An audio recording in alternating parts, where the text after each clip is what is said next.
안녕하세요. 동남보건대학교 아동보육복지과에 근무하고 있는 김혜금 교수라고 합니다. 오늘 영유아기 자녀를 두고 계시는 여러 학부모님들을 대상으로 영유아 안전을 위한 육아 지침에 대해서 말씀을 드리고자 합니다.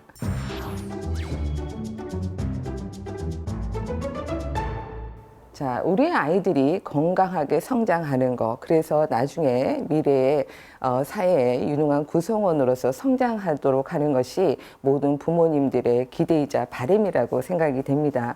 그런데 안전사고로 인해서 사망하거나 혹은 장애를 입거나 하는 그런 극단적인 경우가 발생하는 경우가 우리의 인생 중에서 어느 시기에 가장 많이 발생할까요? 예를 들어서 영아기 혹은 유아기, 아동기, 청소년기, 또 성인기, 또 장년기, 노년기 여러 시기로 구분할 수 있습니다. 그런데 여러분이 생각하시기에 안전사고로 인해서 생명을 잃거나 또 장애를 입는 그런 심각한 결과를 빚는 시기가 가장 많은 빈도가 일어난 시기가 언제라고 생각하세요?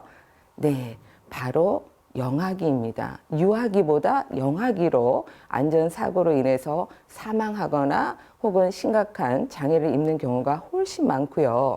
또 그 다음이 유아기라고 할 수 있고요. 그 다음에는 아동기고요. 청소년기 이후가 되면 안전사고로 인한 사망보다는 자살로 인한 그런 사망률이 더 높은 것으로 보고가 되고 있습니다. 자, 그렇기 때문에 우리 인생의 발달 주기에서 보면 가장 중요한 시기가 심신의 건강을 이루는 시기가 바로 영유아기다라고 이야기를 하죠. 우리가 흔히 영아기는 0에서 1세, 출생에서부터 12개월까지라고 이야기하기도 하고요. 혹은 만 2세까지를 영아기라고도 이야기합니다. 어린이집에서는 보통 1살, 2살, 3살, 4살, 우리나라 나이로 4살까지를 영아기라고 이야기하죠. 만 2세까지가 굉장히 급격하게 발달이 이루어지고 있는 시기이기 때문에 사고가 일어나게 되면 그 여파가 커지게 되는 거고요. 또 영아기는 대부분 대처 능력이 없죠. 예를 들어서 다리미가 이렇게 엄마가 다리다가 잠깐 자리를 비운 사이에 신기해서 호기심 때문에 만져봤는데 어른들 같으면 뜨겁기 때문에 바로 손을 떼죠. 그런데 영아들은 대처 능력이 없어서 그대로 붙들고 있는 경우가 많습니다. 그렇기 때문에 심각한 화상을 입게 되는 거죠. 자, 그래서 영아기의 안전사고의 중요성, 그 다음에 유아기의 안전사고의 중요성에 대해서 우리 부모님들이 훨씬 더 신경을 쓰시고 들여다 봐야 될 것 같은데요. 자, 안전사고 하면 우리가 아주 심각한 안전사고를 떠올리기도 하지만 잠시 쉬거나 또 약을 먹거나 하게 되면 금방 낫는 경우도 있잖아요. 그래서 경미한 사고에서부터 심각한 안전사고까지 범위가 굉장히 넓습니다. 자, 그렇기 때문에 우리가 사고는 의뢰 있게 마련이야. 커가면서 다치는 것은 당연한 거지. 아이들은 다치면서 크는 거야. 라고 생각하시는 부모님도 혹시 있을 수 있는데요. 그렇게 생각하시면 안 되겠습니다. 사고라고 하는 것은 예방하면 언제든지 발생하지 않는다라는 신념을 갖고 계셔야 됩니다. 자, 그러면 엄마 아빠로서 아이를 안전하고 건강하게 키우려면 어떤 양육 태도를 가지고 있어야 될까요? 첫 번째는 아이에게 안전한 환경이죠. 근데 가정 내에서 일어나는 안전사고가 사실 영유아기에는 70% 이상을 차지합니다. 어린이집, 유치원, 학원, 놀이센터 이런 데가 아니고요. 바로 안전하다고 생각하는 가정 내에서 일어나는 사고가 바로 70% 이상을 차지하고 있다라고 하는 거에 대해서 우리 모두가 조금 더 신경을 써야 될 것 같습니다. 자, 근데 집이라고 하는 구조는요, 영유아에게 편리하게 만들어진 게 아니고 사실은 성인들 대상으로 했기 때문에 영유아 입장에서 기어다니거나 혹은 아장아장 걷거나 이렇게 해보면 모든 게 다 위험합니다. 자, 그러면 도대체 영유아에게는 모든 게 다 위험하다고 하는데 어떻게 안전한 환경을 만들어 줘야 되는 것인가 라고 하는 부분들이 의문점으로 떠올리게 되는 거죠. 아까 모든 안전사고는 원인이 있다라고 이야기를 드렸죠. 자, 그래서 원인을 제거하는 겁니다. 안전한 환경을 만들어주기 위해서 주변에 위험한 게 어떤 게 있지 확인하시고 위험하다고 생각하는 것은 제거하거나 바꿔주시는 거죠. 그리고 나서 어떻게 해요? 내가 스스로 안전에 대해서 위험성을 인지하고 또 그거에 대해서 안전한 환경을 만들려고 노력하고 있는지 실천하는 부분이 중요합니다. 여러분들이 강의를 들으시면 그래 위험해 저런 건 조심해야 돼 라고 생각하시는데 실제로 몸으로 행동으로 나타나지 않는 경우들이 많이 있거든요. 그래서 이거를 실천하려고 하는 의지 또 실천 이게 중요하다라고 볼 수 있고요. 영유아에게는 최대한으로 안전하게 만들어 놓은 환경이라고 할지라도 우리가 전혀 예상하지 못했던 안전사고가 발생할 수 있다라고도 생각을 하셔야 됩니다. 우리가 먹는 물 주전자 있잖아요. 워낙 식구가 많으니까 예전에 큰 주전자에다 물을 끓이는 그런 경우들이 있었는데 다행히 물은 식었었고요. 또 거의 다 먹었는 그런 상황이었는데 애가 관심이 있었던 거죠. 그걸 가지고 놀다가 얼굴에 뒤집어 쓰는 그런 경우가 있었어요. 들어가긴 들어가는데 나오지가 않는 거죠.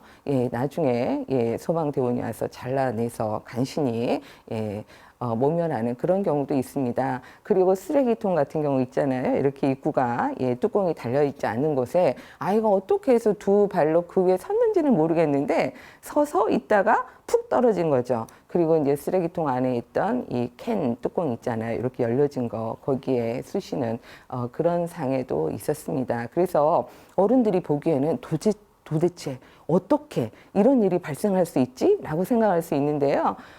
아이를 키우시는 입장에서 보면 정말 돌발 행동이 많이 발생하기 때문에 엄마들께서는 그만큼 관심 있게 자녀의 행동을 보셔야 되는 거죠. 자, 그래서 부모님이 자녀에게 계속해서 교육을 해야 됩니다. 이런 행동은 위험한 거야. 대신 이렇게 행동을 하면 좋을 것 같아. 라고 대체 행동도 알려주셔야 돼요. 단순히 안 돼, 위험해. 이렇게만 하면 아이들이 습득할 수가 없어요. 어떤 행동이 안전한 건지 알 수가 없기 때문에 이렇게 하는 것이 더 좋단다라고 반드시 대안을 알려주셔야 되는 거죠. 그리고 이유도 알려줘야 됩니다. 이렇게 행동을 하면 이런 일이 생길 수 있어. 그래서 이렇게 행동하는 것이 보다 좋아요. 라고 이야기를 해주셔야 되는 거죠. 자, 그렇다면 이제 어머님들이 구체적으로 혹은 아버님들이 실천하셔야 되는 내용이에요. 우리 가정에서 우리 아이가 사용하고 있는 방에서 거실에서 화장실에서 아이에게 위험한 것은 어떤 걸까라고 보셔야 되겠죠. 자, 그래서 화장실 바닥이 미끄러운 건 아닌지, 물기가 있는 것은 아닌지, 혹은 주방으로 아이가 쉽게 접근하는 것은 아닌지, 여러 가지 것들을 또 벽에 쉽게 아이들이 부딪히잖아요. 모서리 같은 데가 안전한지, 이런 것들을 보셔야 되죠. 그래서 실천해야 되는 품목을 적어 보시는 것도 좋고요. 자, 그러다 보면 이제 모서리 보호대도 설치하셔야 되고 문에다가 손김 방지 장치도 하셔야 되고 그 다음에 화장실 바닥에 물기를 제거해야 되고 뭔가 안전하게 미끄럼 방지 장치를 해야 되겠죠. 이런 모든 것들이 가장 기본적인 안전사고 예방 대책이다라고 보실 수가 있습니다. 그래서 우리 가정 내에 있는 위험한 곳을 알고 그거를 제거하는 노력을 해야 되고요. 대신에 가장 안전한 거, 놀잇감도 영유아 발달에 적합하고 또 안전하다고 인증되는 그런 마크가 붙어 있는 놀잇감을 제공을 하고 그러면서 아이들한테 안전한 용품을 사용할 수 있도록 해 주셔야 되는 거죠. 자, 그리고 가장 중요한 것은 영유아들은 우리보다 훨씬 더 위험에 대해서 감지하는 능력도 아직은 발달되어 있지 않고요. 뭐든지 할 수 있다는 그런 환상을 갖고 있죠. 만약에 배트맨처럼 의상만 갖추면 높은 곳에서 뛰어다녀도 살아날 거다는 환상을 갖고 있기 때문에 아이의 발달 수준에 대해서 부모님들이 정확하게 알고 계시는 게 필요합니다. 할 수 있는 거, 할 수 없는 거에 대해서 지나치게 기대를 많이 하시게 되면 아이가 바깥에 나가서 혼자서 충분히 돌아다닐 수 있을까요? 라고 생각하시고 바깥에서 그냥 아이를 방치하게 되면 사고로 이어질 가능성이 많은 거죠. 지나치게 과대평가하셔도 안 되고 과소평가하셔도 안 된다라고 하는 거 여러분들이 아마 자녀를 키우시면서 더 많이 알고 계실 거라고 생각을 합니다.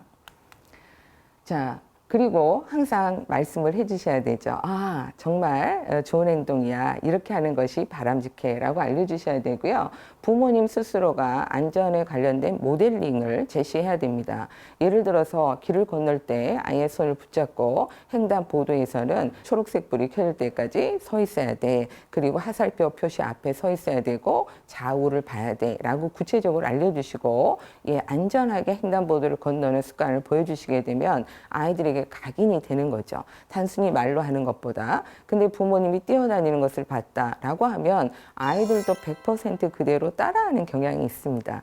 부모님의 태도가 굉장히 중요한 거죠. 자, 그리고 어떤 상황에서 사고가 발생할 수 있다라고 하는 것을 감지하셔야 되죠. 예를 들어서 아이들이 많이 가는 어떤 음식점에서 아이가 높은 의자, 보통 어른들이 앉는 의자에 앉아 있다가 잘못해서 떨어지거나 또 책상에 부딪히거나 그런 경우들이 굉장히 많이 있거든요. 그래서 부모님은 예측 가능한 사고의 어떤 상황에 대해서 미리 감지하고 그거에 대한 준비를, 심리적 준비를 하고 계셔야 되겠죠. 자, 그러면 영유아기 발달 특성에 대해서 알아야 된다라고 했었죠. 그 이유가 뭐냐면 발달 특성별로 일어나는 사고 유형이 달라요. 보통 6개월 이내 혹은 8개월 이내에 자주 일어나는 사고는 어떤 사고일까요? 주로 입과 관련되어 있습니다. 이 시기 친구들은 뭐든지 입으로 가져가는 경우가 있기 때문에 이물질 흡입에 의한 질식 사고가 가장 많은 것으로 보고가 되고 있죠. 그렇기 때문에 부모님들이 주변에 입에 들어갈 수 있는 물건들만 잘 치워주시면 괜찮을까라고 생각하시죠. 입에 들어갈 수 있는 사이즈는 보통 3.5cm 이상, 더 엄격하게 이야기하면 3.89cm 이상 정도의 큰 거를 주변에 있어야 된다라고 이야기를 합니다만 분해되면 작아지는 것들도 있고요. 뜯어지는 것들도 있고요. 그렇죠. 근데 엄마 아빠가 그만큼 예민하게 신경을 쓰시기 때문에 그런 걸로 사망하는 경우는 별로 없습니다. 중요한 것은 먹는 걸로 일어나는 경우가 많죠. 어떤 걸까요? 먹는 거, 분유잖아요. 어떻게 분유로 인해서 사고가 일어날 수 있지? 이렇게 생각하실 수 있는데요. 아이들의 위가 호리병 형태로 되어 있기 때문에 먹으면 바로 내려가지 않고 물병 안에 찰랑찰랑 하고 있는 상태죠. 그래서 트림을 열심히 시켜도 끄 하는 소리가 났어도 눕히는 순간에 확 하고 토하는 경우가 있잖아요. 자, 잘 눕혔는데 자다가 토를 하는 경우가 있어요. 토를 하고 그 토가 기도에 들어가서 사망하는 그런 일도 종종 발생하고 있고요. 또 이 시기에 아이들에게 자주 일어나는 사고가 SIDS라고 해서 영아 돌연사 증후군입니다. 자다가 발생하는 거기 때문에 아이가 자고 있어도 수시로 봐주셔야 돼요. 잘 숨을 쉬면서 편안해하면서 자고 있는가. 보통 아이들이 엎드려서 자는 경우에 이 돌연사 증후군이 발생한다라고 하기 때문에 습관적으로 엎드리는 아이들이 분명히 있을 수 있는데 반드시 천장을 보고 누울 수 있도록 위치 조정을 해 주셔야 되죠. 영아 돌연사 증후군은요. 인종과도 상관이 없고요. 종교하고도 상관이 없고요. 심지어는 경제적 수준, 학력과도 상관이 없습니다. 누구에게나 발생할 수 있는 그런 사고라고 이야기를 하고요. 주로 어떤 경우에 발생하냐면 배를 바닥에 대고 자는 거, 엎드려 자는 거죠. 그 다음에 이제 어머니께서 임신 중에 담배, 흡연을 하시는 경우가 많이 발생한다라고 보고가 되어 있고요. 또 영아들의 경우는 친구가 너무 부드러우면 안 된다는 거 아시죠? 매트리스는 딱딱해야 되고요. 너무 따뜻하게 둘둘 싸고 있다든가 이런 경우도 굉장히 위험하다라고 이야기를 합니다. 여름철, 겨울철 실내 온도가 다소 다르긴 합니다만 20도에서 22도, 뭐 이렇게 25도 이 정도까지 이야기하죠. 자, 그리고 1세부터는 새끼 식사를 할 수 있잖아요. 근데 이제 영아들의 특징이 뭐냐면 잘 먹고 삼키는 게 아니에요. 먹고 입안에 놔두는 경우가 많습니다. 근데 우리가 보기에는 다 먹었다고 생각하기 때문에 아이가 자다가 그 음식물이 입으로 넘어가는 경우들이 발생을 합니다. 그래서 아이의 양치질을 해 주실 때는 다 이물질이 음식물이 없는지 확인해 주셔야 될 거로 생각이 됩니다. 자, 그러면 2세에서 7세는 어떨까요? 2세만 벗어나도 엄마 아빠 입장에서는 좀 키운 것 같잖아요. 도대체 언제 심부름을 할 수 있을까? 뭐 이런 이야기들을 많이 하시는데 2세에서 7세 정도가 되면 이제 유아기로 넘어가게 되죠. 만 3세. 우리나라 나이로 5, 6, 7세 뭐 이 정도가 되면 아이들이 훨씬 더 유아기의 모습을 보이게 되고요. 그렇지만 사고 방식은 어른과 질적으로 다르죠. 자기 중심적으로 생각합니다. 내가 사탕을 좋아하니까 엄마도 사탕을 좋아할 거야. 생일 선물로 엄마에게 사탕을 주는 그런 태도를 보이게 되죠. 자, 그리고 모든 것들이 자기를 중심으로 생각이 되기 때문에 살아있다고 생각한다든가 혹은 현실과 환상을 구분하지 못한다든가 또 이 원인과 결과를 생각하지 못해요. 그래서 사고가 많이 일어나게 됩니다. 어른들은 훨씬 논리적이고 원인을 캐고 그런 행동을 분석을 하지만 영유아들의 경우는 행동이 먼저인 거죠. 그래서 부모님께서는 아이들의 논리적 사고력을 키워주시는 것도 도움이 될 수 있는 게 뭐냐면 원인에 대해서 결과에 대해서 알려주시는 게 필요해요. 이런 행동을 하면 어떤 일이 생길 수 있을까라고 해서 아이 스스로가 이런 위험한 일이 생길 수 있어요 라고 말할 수 있다면 그 친구는 안전사고를 예방할 수 있는 기본적인 지식을 갖게 되는 거거든요.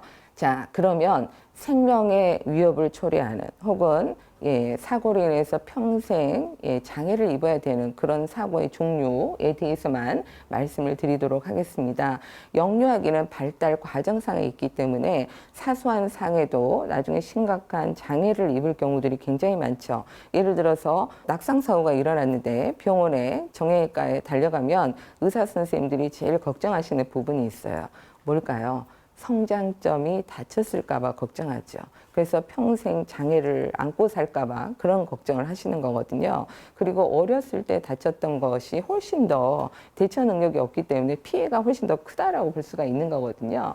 자, 낙상사고, 질식사고, 그다음에 화상사고, 익사, 중도 이런 것들이 대표적인 영유아기 안전사고에 해당이 됩니다. 자, 그러면 화상사고는 도대체 어떻게 일어나는 거야? 라고 생각할 수 있는데요. 0에서 6개월은 목욕을 시키시죠. 엄마 아빠가 매일매일 혹은 이렇게 아이를 키우시면서 목욕을 시켜야 되는 경우가 많죠.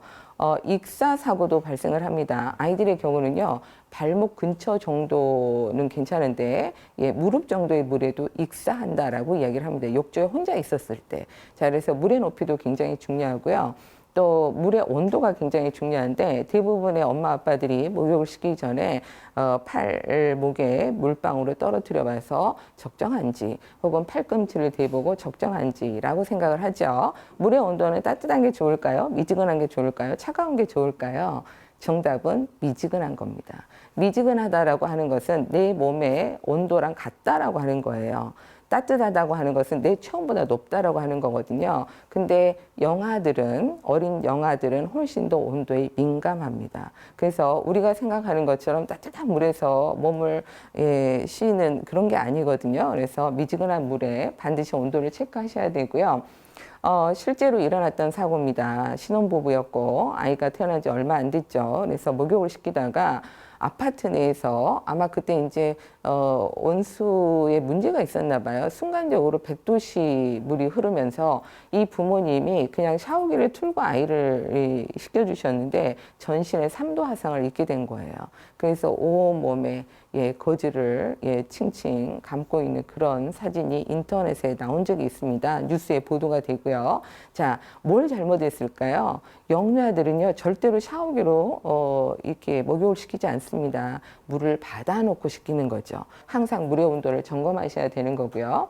자, 침대에서 떨어지는 경우 많이 보셨죠. 그리고 또 아이들이 소파에서 올라가서 뛰어내리는 경우 굉장히 많죠. 소파의 이 손잡이 부분은 딱 나갑니다. 거기에 머리를 부딪히거나 넘어지면서 팔목이 삔다든가 뭐 골절 사고가 일어난다든가 이런 경우가 있고요. 영아들 이 유아침대 혼자서 재우는 경우 있잖아요. 거기에는 플라스틱 뭐 베개 이런 거 두지 마세요. 그리고 그때는 베개에 아이를 굳이 눕히지 않으셔도 됩니다. 베개 없어도 되니까요. 베개 놔두지 마시고요. 그 다음에 규격용품을 쓰셔야 돼요. 유아침대의 난간이 넓은 경우에 아이들이 발로 차면서 4개월 정도가 되면 발에 힘이 생기면서 차거든요. 차고 올라가면서 난간에 목이 끼이는 사고로 사망한 경우가 있어요. 지금은 그런 경우 그런 침대는 철저하게 불량품으로 주사가 될 거라고 생각을 하지만 그래도 확인하셔야 되고요. 안전한 침구를 사용하셔야 된다는 이야기죠. 자, 놀잇감도 마찬가지고요. 크기, 그 다음에 절대로 혼자 두지 않는다. 수영장도 마찬가지고요. 집안 내에 화장실, 욕조도 혼자 놔두시면 안 됩니다. 굉장히 위험한 장소라고 이야기를 하죠. 욕조에 물이 없으면은요, 12월 미만의 영아들은 화장실 변기에 물을 가지고 놉니다. 물놀이를 좋아하기 때문에 심한 경우 예, 화장실 변기에 머리를 박는 그런 경우도 있는데 우리가 큰 장독 화장대에 빠지는 경우라고 생각하시면 됩니다. 못 나옵니다, 혼자서. 자, 그래서 이런 것들은 잠금 장치를 하는 경우도 있어요. 아이가 너무 물놀이를 좋아하고 막 그러게 되면 화장실 변기도 위험할 수 있다라고 하는 거죠. 자, 그 다음에 이제 화재, 화상, 뭐 이런 것들이 있는데 주로, 엄마를 따라서 예, 주방에 들어가면서 일어나는 거예요. 싱크대 근방에서 전자레인지, 가스레인지 주변에서 아이가 예, 뭔가를 잡았다든가 아이가 이제 서서 한 발짝 한 발짝 걸음을 뛰게 되면 예, 잡을 수 있어요. 이렇게 잡고 이게 홀라당 넘어지게 되면 화상을 입는 경우가 많고요. 또 어머님들이 두 가지 일을 하시는 경우에 아이를 안고 냄비를 들었는데 거기에 순간적으로 확 뒤집어지면서 아이에게 흐른다든가 이런 경우들이 화상사고로 이어지는 경우들이 많죠. 자, 뭐 요즘은 라디에이터나 난로 근처에 반드시 보호대를 두실 거라고 생각을 합니다. 또 라디에이터가 그렇게 많이 있지는 않을 거라고 생각을 하는데 반드시 신경을 쓰셔야 되고요. 중독사고 뭘까요? 네, 아이들은요. 어떤 거에 중독사고가 일어나냐면 주로 화장품이에요. 그 다음에 약품. 왜냐하면 약품이 보통 색깔이 있죠. 냄새도 나죠. 그리고 약간 아이들 약은요, 향긋한 냄새도 나고 뭔가 초콜릿 같기도 하고 사탕 같기도 하기 때문에 아이들이 마구 집어먹을 수 있어요. 반드시 안전마개가 되어 있는 거를 구비를 하시고 함부로 아무 약이나 주시지 않는다는 건 아실 텐데요. 의외로 아이들이 안전마개가 있는 약도 쉽게 엽니다. 그 이유가 뭘까요? 원칙적으로 하면 열리지 않아요. 마구잡이로 하면 열려요. 그래서 손이 닿지 않는 높은 곳에 보관하시거나 예, 자물쇠를 걸어두거나 이렇게 이야기를 합니다. 자, 그 다음에 혹시 먹었다라고 하면 이미 거품이 막 일어나고 주변에 약봉지가 있고 그러겠죠. 바로 병원으로 예, 112로 가서 먹었던 약봉지를 들고 가셔야 되겠죠. 자, 그 다음에 이제 뭐 아이들은 주변에 있는 모든 것들을 다, 예, 그리고 구멍이 있으면 모든 거를 구멍을 파고요. 또 거기에 집어넣는 걸 굉장히 좋아하는데 주변의 모든 것들을 입으로 가져가는 그런 시기에는 다 위험합니다. 특히 위험한 게 어떤 걸까요? 사실은 핀, 동전, 단추 이런 것도 위험하지만 자석을 먹었다, 건전지를 먹었다 굉장히 위험하죠. 자석은 양극과 음극이 우리 몸에 들어가서 어떻게 돼요? 돌다가 딱 마주치는 순간에 예, 구멍을 뚫어버리죠. 천공 현상이 일어나기 때문에 24시간 이내에 예, 병원에서 수술을 해야 되는 굉장히 위험한 그런 경우가 발생할 수 있고요. 의외로 떡볶이로 인한 사고가 많이 일어납니다. 만 1세, 만 2세. 왜 그럴까요? 떡볶이를 잘게 잘라줘야 되는 거죠. 사과도 마찬가지죠. 어른들이 먹는 것처럼 8등분 뭐 이렇게 해서 한 조각 주시면 계속 빨고 다니다가 훅 하고 기도에 넘어갈 수 있기 때문에 아주 잘게 잘라주신다라고 생각하시면 되고 지름이 3.5cm 미만인 동그란 것들은 주시면 안 됩니다. 예를 들어서 뭐가 있을까요? 핫도그. 잘게 잘라야 되겠죠. 그 다음에 애들이 훅 먹는 그 뭐죠? 뭐 이렇게 시중에서 팔고 있는 예, 말랑말랑한 젤리 같은 거 있잖아요. 그게 바로 들어갈 수 있다라고 하는 거고요. 견과류는 3세 미만의 영유아에겐 주지 않는다라고 이야기합니다. 견과류로 인한 사고가 많은데 정 주고 싶으면 얇게 채를 쳐서 슬라이스로 주시는 게 바람직하다라고 이야기하죠. 자, 놀잇감은 놀다 보면 파손되는 경우가 많죠. 바로 예, 그거에 대한 수선이라든가 교체가 이루어져야 됩니다. 자, 그 다음에 익사 사고가 의외로 많아요. 아이들 데리고 여름철에 수영장 가시잖아요. 그리고 또 수영도 굉장히 이른 시기에 가르치시는 경우들이 있는데 영아들은 물에서 잘 노는 것처럼 보여요. 사실은 익사 중인데도 불구하고 그런 걸 구분하지 못하는 경우들이 많이 있습니다. 그래서 항상 부모님 바로 옆에 있어야 된다라고 하는 거 예, 알고 계셔야 되겠죠. 자, 그 다음에 항상 말씀드리지만 주방은 아이들이 들어가지 않도록 해주셔야 되고요. 안전마개를 해서 함부로 돌리지 않게끔 네, 가스레인지든 뭐든 예, 이런 것들 조심하셔야 되고요. 또 버리는 물건도 냉장고 같은 경우는 반드시 문짝을 떼어서 버리라라고 이야기하고요. 왜냐하면 들어가서 나올 수가 없거든요. 숨바꼭질 하다가 들어가는 경우들 예전에 많았잖아요. 특히 정육점, 냉장고는 굉장히 위험하죠. 그다음에 또 뭐가 있을까요? 예. 드럼 세탁기, 그죠? 애들 키높이에서 쉽게 문 열고 들어가는데 나올 수 없는 그런 경우들이 많기 때문에 항상 신경 써야 되는 거죠. 자, 그러면 익사 사고에 대해서 계속해서 말씀을 드렸는데 집안 내에서 익사 사고 라고 여러분들이 의아스럽게 생각할 수 있습니다만, 자, 어디에서 주로 일어나는가 보도록 하겠습니다. 주로 화장실이죠. 화장실 안에 있는 욕조라고 보시면 되고요.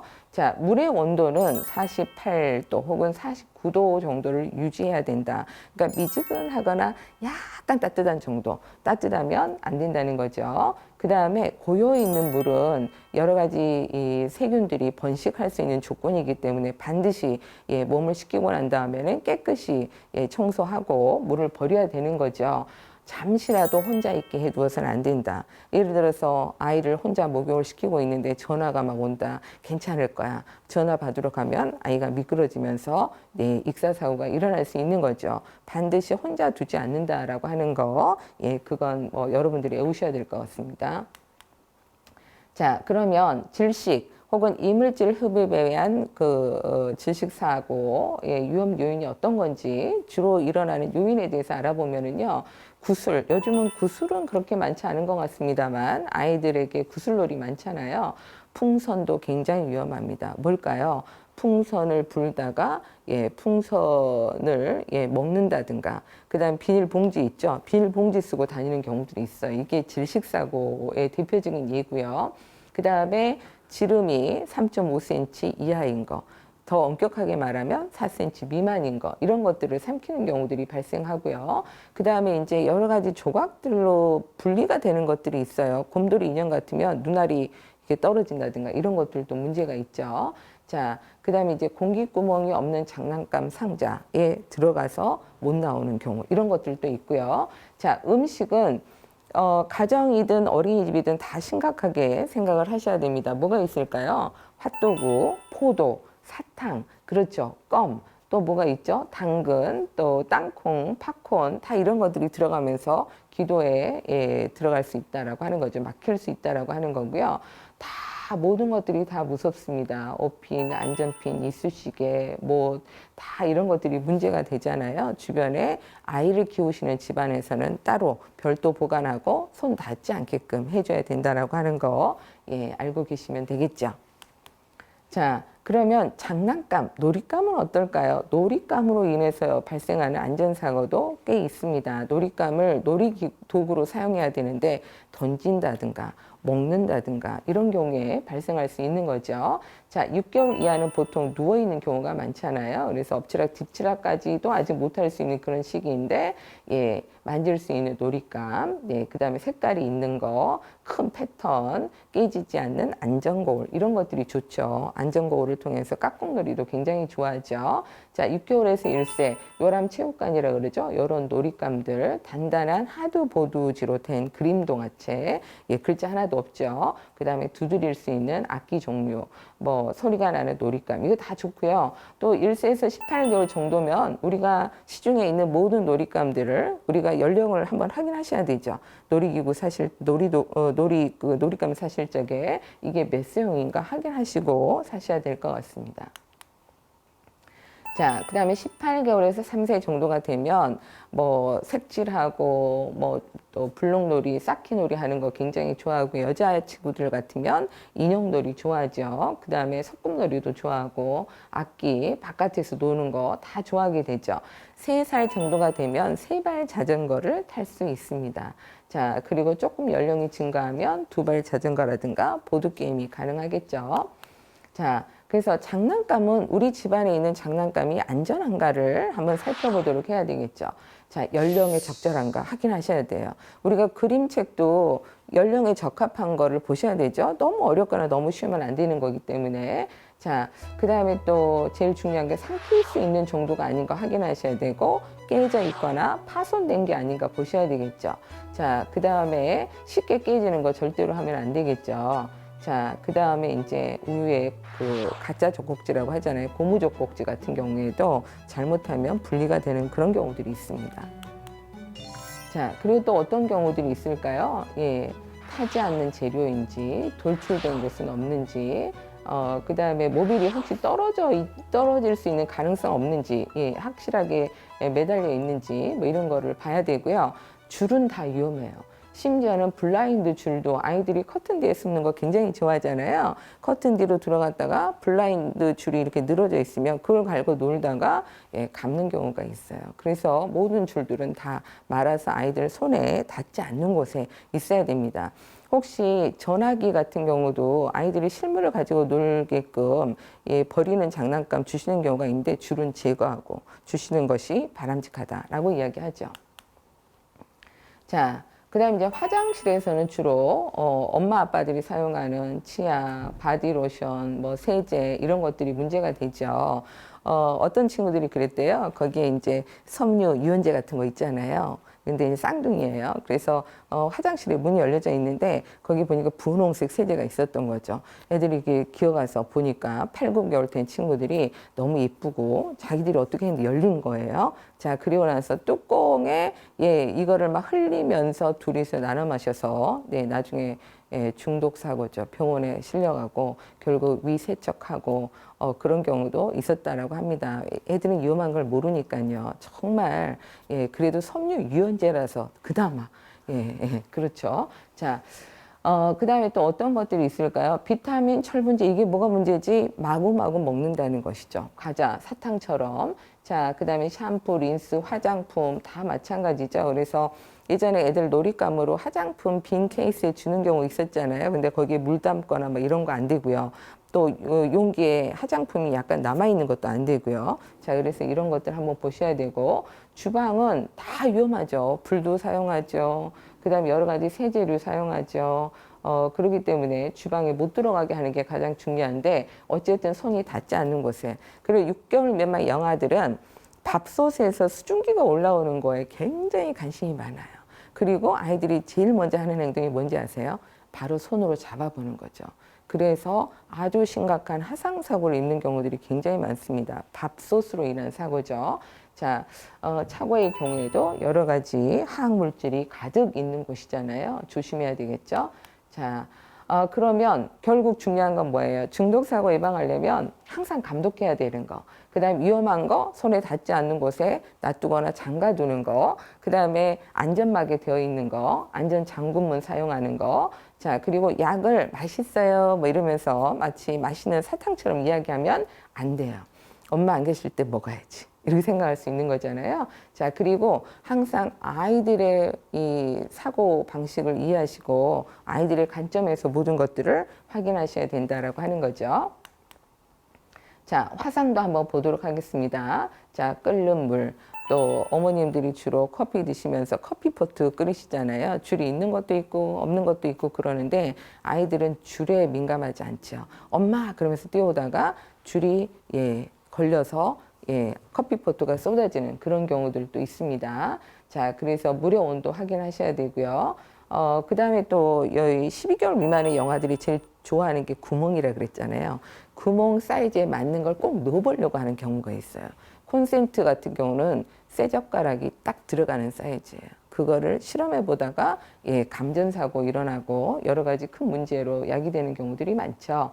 자, 그 다음에 직접 만지거나 또 요즘은 성냥 별로 사용하지 않습니다만 성냥으로 인한 사고도 많았었죠. 자, 화학물질에 의해서 그래서 용기는 그대로 쓰시라 그러죠. 절대 다른 용기로 옮겨 담지 말라 그러잖아요. 할머니들께서 바카스통에다가 뭐 남아있는 거 보관하시다가 드셔서 사고 나는 경우들이 발생하는 이유가 바로 여기에 있는 거죠.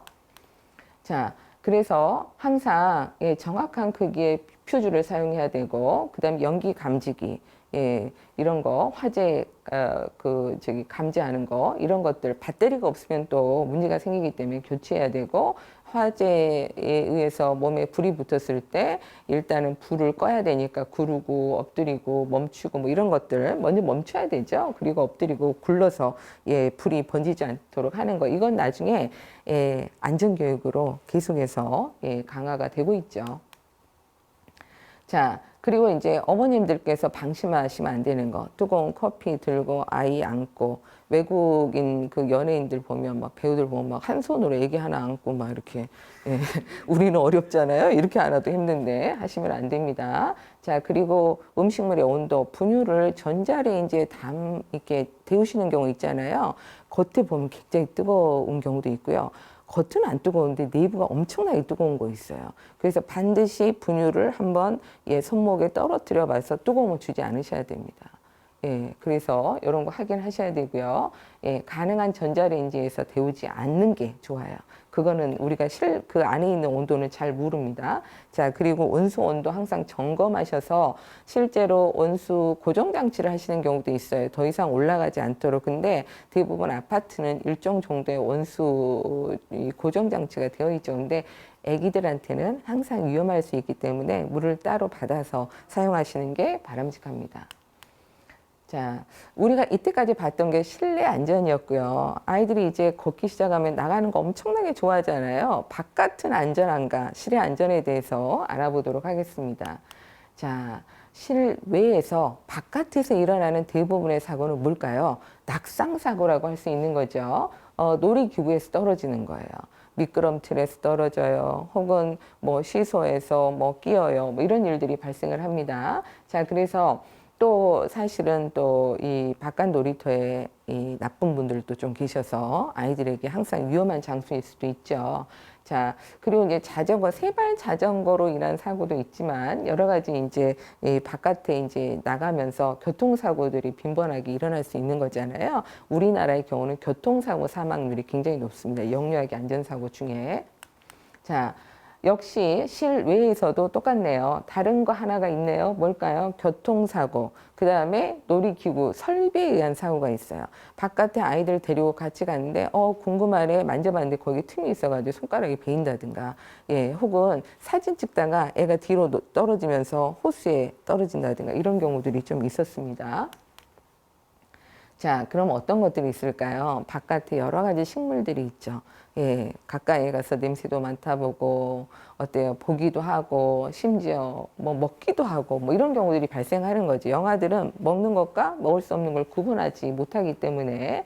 자, 그래서 독성이 있는 식물들이 있다라고 하는 거죠. 그래서 만져보거나만 해도 알러지가 발생한다든가 이런 것들이 있어요. 그래서 우리가 흔히 알고 있는 히아신스라든가 또 백합도 쉽게 볼 수 있는 꽃들이죠. 그 다음에 또 뭐가 있을까요? 이런 덩쿨 식물들 이런 것도 위험하다라고 이야기를 하죠.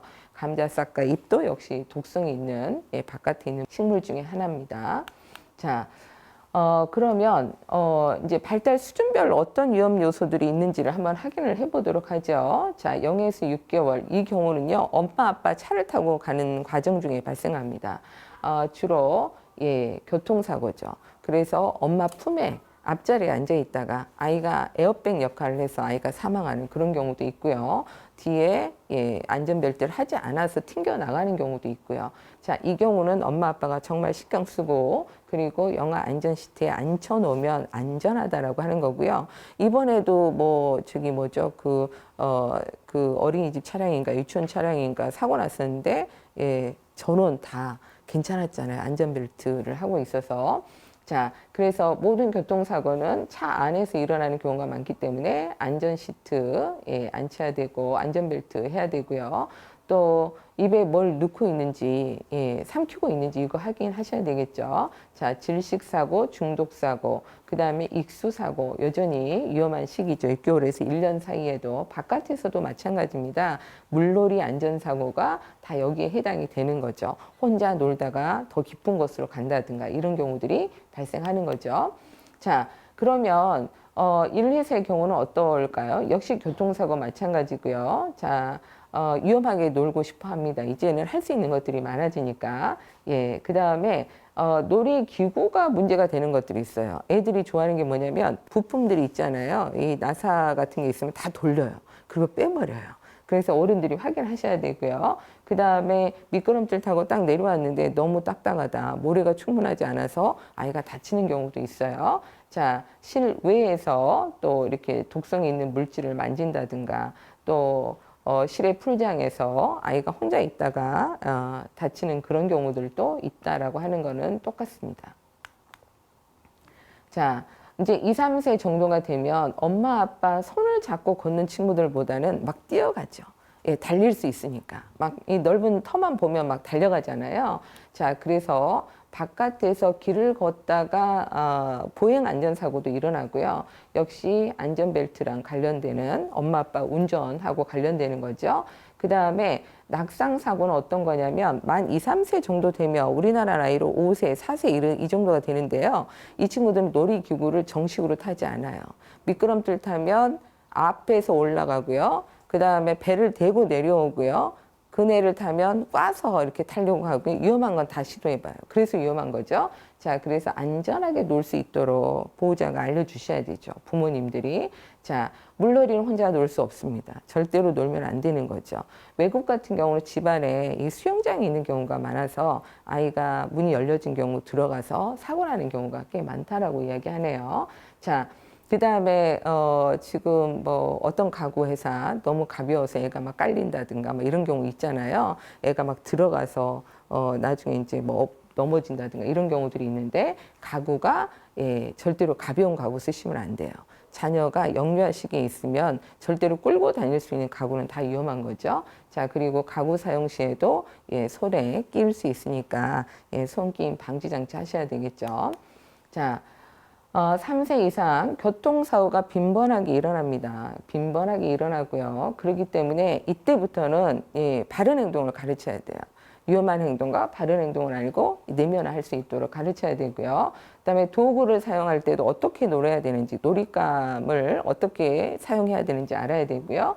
자, 그다음에 물놀이 안전교육. 그러니까 3세 이상부터는 교육에 의해서 어느 정도 안전사고를 예방할 수 있어요. 아이들이 위험과 결과를 관련짓기 시작하기 때문이죠. 자, 그래서 안전교육을 시키고, 그 다음에 이제 주변의 사회적인 어떤 뭐랄까요, 그 폭력에도 대처를 좀 하시는 게 좋죠. 위험한 행동이 뭔지 예, 아무에게나 따라가지 않아야 되고, 그렇죠. 집에 혼자 있을 때 문 열어주면 안 되고 뭐 이런 것들이 해당이 되겠습니다. 자, 그래서 놀이기구는 엄마 아빠들이 점검하셔야 돼요. 자, 그래서 뭐가 있는지 한번 보시면 너트와 볼트. 애들은 어른들은 안 보는데요. 뺍니다. 너무 재밌어요. 놀이감 중에 뭐 이렇게 미끄럼틀 같은 거 보면 나사 큰 플라스틱 너트와 볼트로 되어 있는 거 있잖아요. 그거 돌려서 빼는 거 신통하게 빼죠. 자, 그 다음에 이제 깨져 있는 거, 안전 필증이 없는 놀잇감, 놀이도구, 이런 것들. 그 다음에 연령에 맞지 않는 가구. 엄마 아빠들도 사실 농문 열고 닫다가 부주의해서 예, 손이 끼이는 경우들이 있잖아요. 다들. 예, 그래서 어린 자녀가 있는 경우는 이렇게 안전 잠금 장치 있죠. 아예 못 열게 하는 그런 것도 있습니다. 자, 그 다음에 다른 거 다 비슷한데 페인트가 벗겨지고 있다라고 하면 납성분이 있어요. 어느 페인트든. 예, 그래서 다 청소하시고 깨끗하게 다시 페인트 칠을 해야 되겠죠. 또 관이라든가 파이프가 노출되어 있다든가 이런 거 굉장히 위험하죠. 애들 데리고 계단 올라갈 때 어른들은 위험하지 않는데 계단 난간에 이렇게 모서리가 돌출되어 있는 부분이 있어요. 거기에 애들 입이라든가 머리에 부딪히는 경우 많습니다. 그래서 그런 것도 확인하시는 게 좋을 것 같아요. 자, 그러면 걸어 다니면서 바깥에서 일어날 수 있는 보행 안전사고랑 관련해서 어떤 거를 신경을 써야 될까요? 자, 차를 타고 다니기 때문에 차를 타면 반드시 안전벨트 해야 돼요 라고 알려주셔야 되고요. 창밖에 손을 내밀거나 얼굴을 내밀거나 다 위험하다는 거 알려주셔야 되겠죠.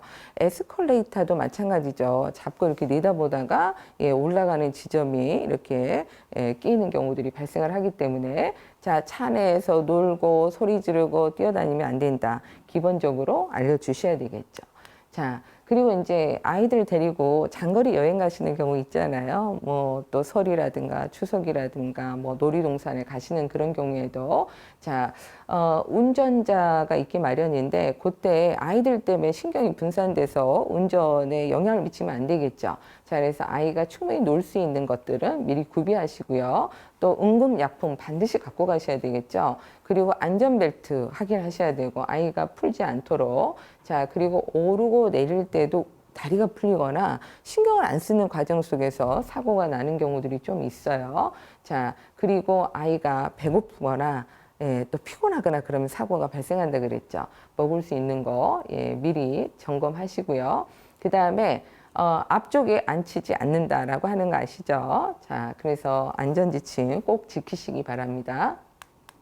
자, 자전거, 세발 자전거쯤이야 뭐 이렇게 생각할 수 있는데요. 자전거도 차량에 해당이 되기 때문에 자전거 사용 시에 안전교육을 충분히 받고 또 보호장구도 장착해야 되고 이런 거에 대해서 이야기를 해주셔야 되겠죠. 자, 그리고 아이한테는 연령에 맞는 자전거를 주셔야 됩니다. 할 수 있다고 큰 거 주시면 당연히 사고로 이어지는 거니까요. 자, 그리고 규칙은 지켜야 되겠죠. 교통안전규칙. 인도에서 차는 친구들 많은데 그래서는 안 된다는 것도 알려주셔야 될 것 같습니다. 자, 물놀이 안전 계속해서 나오고 있는데요. 혼자 두지 않는다. 요것만 신경 쓰시면 굉장히 좋을 것 같고요. 그 다음에 이제 요거는 아마 수영장에서 대부분 신경을 써야 되는 부분들이니까요. 예, 부모님께서는 항상 물의 높이가 영유아에게 적절한 건지 그리고 놀고 있을 때 근처에서 가까이 계셔야 된다는 것만 유념하시면 되겠습니다. 자, 그리고 수영장에서 음식 먹고 들어가지 말라고 막 이야기하죠. 특히 장애가 있는 친구들은 물놀이가 건강에 굉장히 도움이 되지만 그만큼 밀접히 옆에서 지켜보셔야 되고요. 물이 차가운지 확인하셔야 되고 그 다음에 수영장 주변에서 뛰다가 물기 때문에 미끄러지는 사고들 굉장히 많이 있죠. 먹고 나서는 최소 1시간 후에 물에 들어가야 된다는 거 다 알고 계실 거라고 생각을 합니다. 혼자 있지 않도록 하는 거 가장 신경 써야 되는 부분이죠.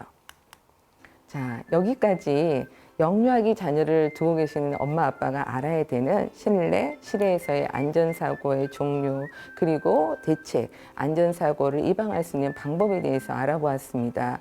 한번 일어난 사고는 후회해도 소용이 없죠. 그리고 그 결과는 내가 아닌 자녀에게 영향을 미치기 때문에 엄마 아빠가 정말 소중하게 아이들을 감독하시고 그리고 건강하게 성장할 수 있도록 여러 가지 조언도 해주시고 교육도 해주시면서 아이가 안전에 대해서 몸에 뵐 수 있도록 습관화 될 수 있도록 지도하시는 게 필요하다고 생각이 됩니다. 수고하셨습니다.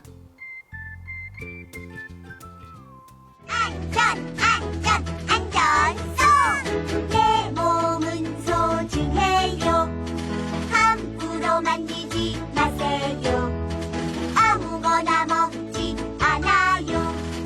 부모님이 주신 것만 먹어요. 부모님 허락 없이 함부로 따라가지 않아요. 불이 나서 무서워도 숨지 말고 밖으로 나와요. 나와요. 내 자리는 뒷자리. 자동차 카시트에 앉아요. 다친 친구, 아픈 친구 빨리 어른에게 알려요.